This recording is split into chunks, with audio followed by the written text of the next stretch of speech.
Chururu Papapirou, tá começando mais um episódio da Ordem do Caos, episódio 8. Nesse episódio a gente vai explicar sobre mecânica quântica e caviar. Eu sou o Rafael Cavalcante e hoje a gente vai explicar sobre tiririca de Schrödinger. Eu sou João Saraiva. No mundo da computação quântica, as definições de vírus foram atualizadas. Taca ali fora essa vinheta aí, Emanuel.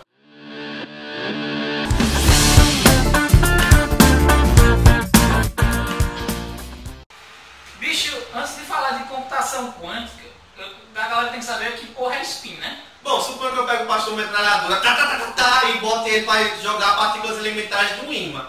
Apesar das infinitas possibilidades que as partículas podiam se alinhar com esse ímã, elas só se alinham em duas direções, ou para cima ou para baixo, se alinhando ou contrariando o ímã. Ah, bicho, legal, ó. E ainda tem uma história, né? Se você pegar esse feixe e você tampar só um e escolher só o outro. Passar a pedacito em cima. Aí você pega outro ímã numa direção com angulação diferente daquele que era o primeiro. Pode ser 90 graus, por exemplo. Aí você bota num ângulo diferente, né? Aí o que vai acontecer? Vão sair ainda assim dois feixes. Isso é difícil de explicar classicamente, por quê? Por quê? Porque se você imaginar um dado com milhões de faces e você jogar infinitamente para cima e você só pegar duas faces desse dado. Sempre. Então, isso não dá para explicar classicamente. Isso foi o primeiro experimento, que é o experimento de Engelbart, que ele tentou explicar o que era o spin, que é você ter uma partícula ou para cima ou para baixo. Bicho, no começo do vídeo tu falou de tiririca de Schrödinger. Que porra é essa? Bom, imagine que eu pego o tiririca, boto ele numa sala completamente isolada e eu boto dentro dessa sala uma bomba meio falhada que eu fiz com aqueles fogos grátis lá do CTA Maceió.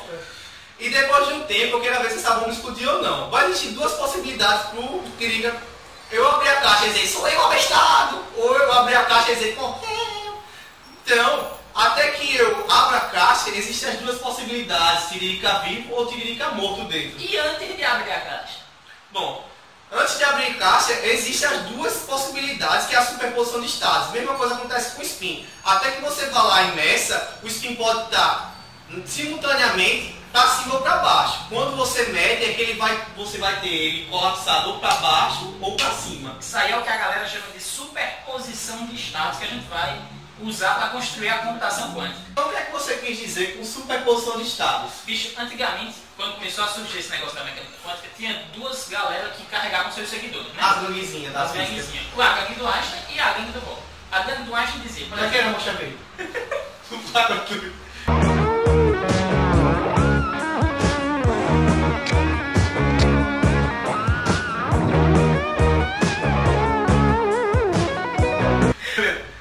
Aí a gangue do Einstein dizia o seguinte: vamos supor que tu pega um elétron, aí tu vai medir o spin do elétron e ele dá pra cima. Aí a gangue do Einstein dizia: olha, antes da medida ele tava pra cima e foda-se.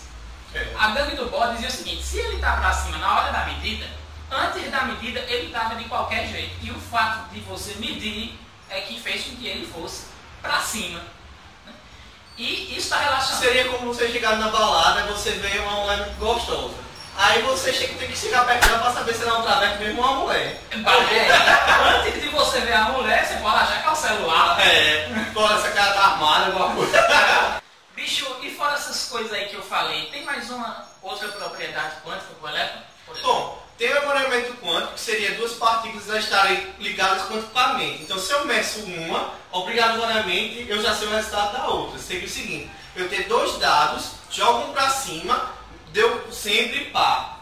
Então, a outra se daria ímpar se elas estivessem correlacionadas quanticamente. Seria o seguinte experimento: eu pego 100 moedas e corto a metade delas, boto em dois sacos, uma só com caras, lado cara, e outro só com lado coroa, dou a você e mando outra pessoa para o inferno com aquela moeda. Mesmo que você tenha, quando você abrir, você não vai saber se você está com o lado cara ou se você está com o lado coroa.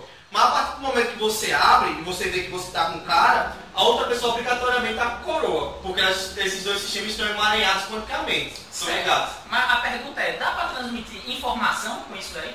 Bom, não dá para transmitir informação com isso aí, porque você não sabe o que é que tem dentro do seu saco. Até que você medir. Então a informação nunca vai ser transmitida através de um alinhamento quântico. Então, chupa a nerdologia, que vocês se arrombaram, que vocês explicaram as coisas erradas. Bom, mas além dessas outras caralhadas de efeito, tem mais algum? Bicho, tem um negócio chamado de tunelamento. Que porra é tunelamento? Vamos supor que eu tô com uma bolinha de golfe aqui, aí eu fico jogando ela na parede. Pá, pá, pá. A bolinha de golfe ela é clássica, então ela sempre girando. ela sempre vai voltar para a minha mão. Vai obedecer a dinâmica clássica. Exatamente. Agora, se a partícula, a bolinha de Um elétron, substitui com um elétron. Se a partícula for quântica, no caso um elétron, né, e eu fico jogando ele na parede, se eu jogar infinitas vezes... Como ele tem a dualidade onda-partícula, ele pode ser partícula, pode ser onda. Vai chegar um momento em que esse elétron pode passar a parede. Ele vai interagir com a barreira da parede. Ele funciona como uma onda, interage, e se a parede for fininha, aí há a possibilidade dela passar. Ele interage e transpassa.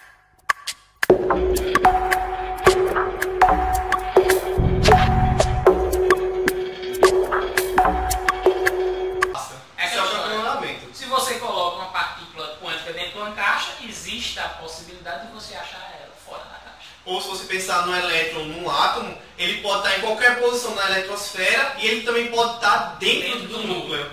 Bicho, mas olha só, se o emaranhamento não funciona para transmitir informação e fazer um computador quântico, chip quântico, qual é a vantagem de você ter um tunelamento?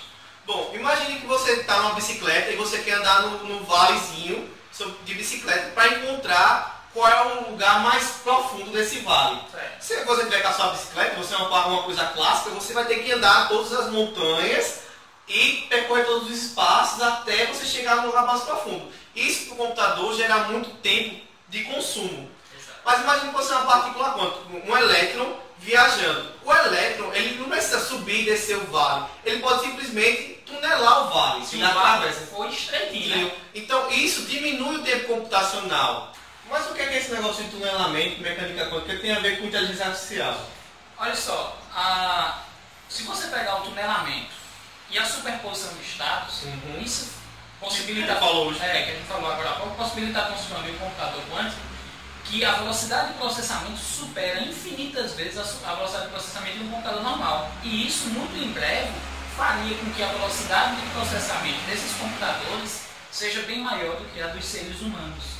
É porque você tem uma inteligência artificial, não é a inteligência artificial que a gente tem hoje em dia, mas a que a gente espera, ela usaria esse poder de processamento. Você ter várias atividades em paralelo para você realizar todos os procedimentos que um computador Android precisaria. Exatamente.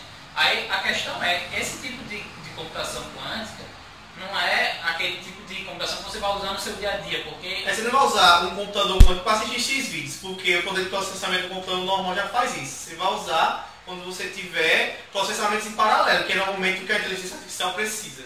Exatamente. Mas por que computação quântica é o caviar? Porque eu nunca vi nem comi, eu só ouço falar. E outro ponto é porque com isso você vai ter finalmente a inteligência artificial próxima dos humanos. E quando chegar nesse ponto dos humanos, vai ter alguma complicação? Rapaz, o pessoal estima que vai chegar um ponto que eles chamam de singularidade. O que é essa singularidade? Buraco negro? Não, quase isso. Vai ser quando a inteligência dos computadores superar a dos humanos. E aí o grande problema é que o pessoal estima que a humanidade vai ficar obsoleta. Então eles seriam como os nossos sucessores dos androides. Só que tem uma vertente de pessoas que diz que não. Que diz que, como, sei lá, 40 anos atrás a gente trabalhava no campo e depois que o mundo se modernizou, apenas uma pequena quantidade da população trabalha de fato no campo. O pessoal acredita que com a chegada da inteligência artificial, a gente vai modificar nossos costumes e os robôs vão trabalhar para nós, apesar de serem mais inteligentes. Vai ser escravo humano, a gente está com chicote na mas há quem seja da vertente que eles vão dominar a Terra. Pessoal, curtam e compartilhem o nosso vídeo. Um forte abraço, até a próxima. Valeu.